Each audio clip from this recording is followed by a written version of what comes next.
The hum. Always the hum. It vibrated through Dr. Eva Sanchez, a constant reminder of the spaceship hurtling through the void. She blinked, eyes adjusting to the dim light of the cryo bay. 5 years. 5 years she'd been under, drifting between the stars. Disorientation, the familiar wave of nausea. She pushed herself upright, legs wobbly. Across from her, the other pods hissed, their occupants stirring. Captain Liu, Dr. Sharma, Jackson, the engineer, 6 in total plus Eva, should be waking up. Everyone okay? Captain Leo's voice, a reassuring baritone in the enclosed space. He was already out of his pod, moving with surprising agility for someone who'd just woken from cryo-sleep. Eva nodded, swallowing against the dryness in her throat. Systems check? It was routine, automatic. Check the ship, check the vitals, check. Where's Miller? Jackson's voice, sharp with alarm. His pod was open, empty. A chill snaked down Eva's spine. The 7th pod, Miller's pod, remained stubbornly sealed. Captain Liu didn't hesitate. He moved to Miller's pod, his face grim. The hiss of depressurization was audible even over the hum of the ship. Eva held her breath, a knot of dread forming in her stomach. The pod door swung open. Miller didn't move. He slumped forward, lifeless, a dark stain blossoming on his flight suit. Eva gasped, covering her mouth with her hand. Murder. Here? Now? Secure the area. Nobody touches anything. Captain Liu's voice was tight, his face pale. The ship, their sanctuary in the vastness of space, felt suddenly small, suffocating. Eva joined the others, her heart pounding against her ribs. They huddled together, a small island of fear in the cold, sterile environment of the spaceship. They were alone, and one of them was a killer. The investigation was methodical, tense.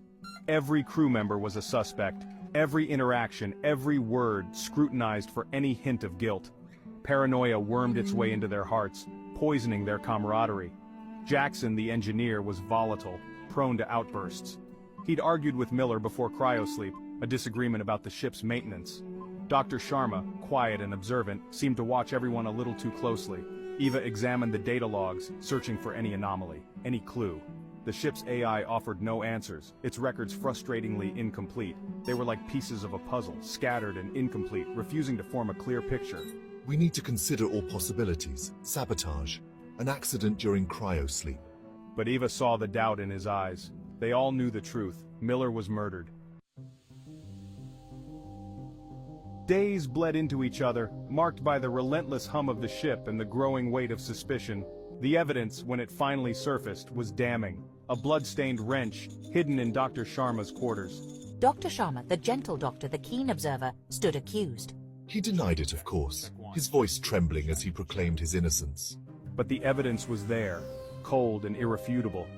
The realization hit Eva like a physical blow. She had shared meals with this man, confided in him. Now she looked at him and saw a stranger, a monster hiding in plain sight. The trust, the fragile bond they had forged, shattered. The airlock was cold, metallic, a necessary evil. Dr. Sharma, his face a mask of despair, stood before the sealed door. Captain Liu, his expression a mixture of sadness and resolve, held the activation key. I didn't do it. Dr. Sharma's voice cracked. Please, you have to believe me. But the evidence was a wall between them, insurmountable. The airlock hissed, the artificial gravity shutting down. Dr. Sharma floated, weightless, his eyes fixed on them, pleading. Eva looked away, unable to bear the raw terror in his gaze. There was a thud as his body hit the outer door. Captain Liu didn't hesitate. He pressed the button. The outer door hissed open, and Dr. Sharma was ejected into the void, a silent scream frozen on his face. The door cycled shut, and they were left with the echo of their actions.